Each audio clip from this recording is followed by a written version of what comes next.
नमस्कार।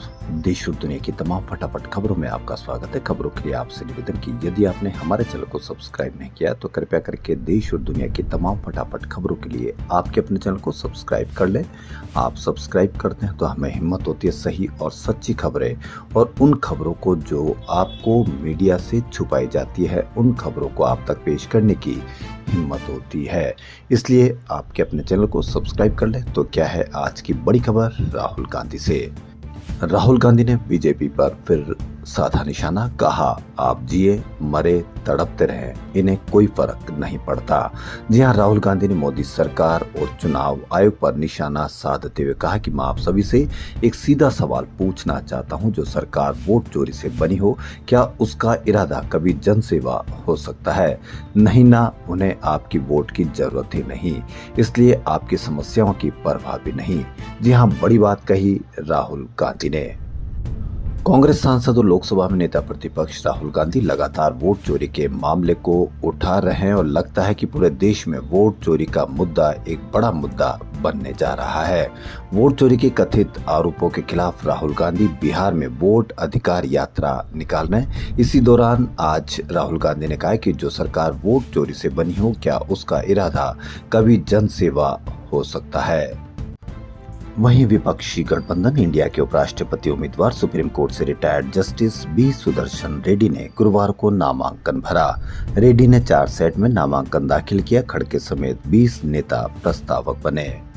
नामांकन के समय लोकसभा में नेता प्रतिपक्ष राहुल गांधी, सोनिया गांधी, एनसीपी, एसपी प्रमुख शरद पवार सहित कई बड़े नेता मौजूद रहे। रेड्डी ने नामांकन दाखिल करने से पहले संसद परिसर में प्रेरणा स्थल पर महात्मा गांधी को पुष्पांजलि अर्पित की। उपराष्ट्रपति पद के लिए चुनाव 9 सितंबर को होगा। वहीं 9 सितंबर से शुरू हो रहे एशिया कप में भारत और पाकिस्तान के बीच मैच होगा। भारत सरकार ने गुरुवार को इसकी अनुमति दे दी है। सरकार ने कहा कि मल्टीनेशनल टूर्नामेंट में पाकिस्तान से खेलने पर रोक नहीं है। दोनों देशों में द्विपक्षीय सीरीज नहीं होगी। खेल मंत्रालय के अधिकारी ने एक लेटर साझा किया। ये भारत सरकार की नई स्पोर्ट्स पॉलिसी है जिसे गुरुवार को ही जारी किया गया है।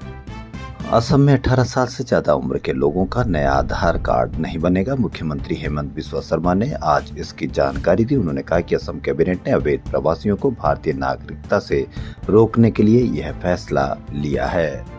संसद के मानसून सत्र का आज समापन हुआ। ये सत्र 21 जुलाई से शुरू हुआ था। पूरे सत्र में कुल 21 बैठकें हुई।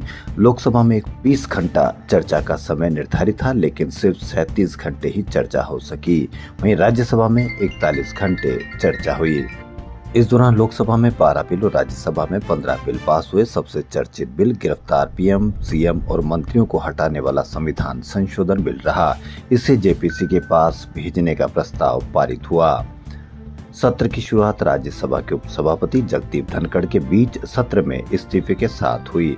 वहीं पूरे सत्र के दौरान विपक्ष ने बिहार में एसआईआर पर चर्चा की मांग को लेकर हंगामा और विरोध प्रदर्शन, जिससे चर्चा कम हो पाई और इस पर ऑपरेशन सिंदूर पर भी चर्चा कम हो पाई।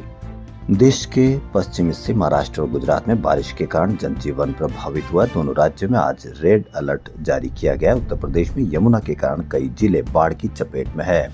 यमुना का पानी ताजमहल तक पहुंच गया। 40 गांव अलर्ट पर है। मथुरा में यमुना नदी कटान के बाद अपना मूल रास्ता छोड़कर 2 किलोमीटर दूर बह रही है। वहीं उत्तराखंड के रुद्रप्रयाग में लैंडस्लाइड के कारण बद्रीनाथ हाईवे बंद हो गया। गंगोत्री हाईवे धरासू, पुराना थाना और सोनागढ़ के पास ब्लॉक है। यमुनात्री हाईवे भी नारचट्टी के पास बंद है। कुथनौर में ट्रैफिक शुरू हो गया। बाकी जगहों पर मलबा हटाने का काम जारी है। वहीं गुजरात के तटीय जिलों में बुधवार को भारी बारिश के बाद बाढ़ जैसे हालात बन गए। वहीं प्रधानमंत्री मोदी ने फ्रांस के राष्ट्रपति से बातचीत की। रणनीतिक साझेदारी व कई मुद्दों पर चर्चा हुई। अमर उजाला की ये बड़ी खबर, ब्रह्मपुत्र नदी पर चीन एक विशाल बांध बना रहा है। वहीं भारत ने चीन से पारदर्शिता और निचले इलाकों के हितों की सुरक्षा की मांग की है। दोनों देशों के बीच पहले से संबंधी डाटा साझा करने का समझौता था, लेकिन अब वह ठप है। वहीं भारत भी अरुणाचल प्रदेश में बड़े बांध बनाने की योजना पर काम कर रहा है। देश और दुनिया की तमाम फटाफट खबरों में फिलहाल इतना ही। यदि आपको हमारा चैनल पसंद आए तो लाइक, सब्सक्राइब और शेयर अवश्य करें। धन्यवाद।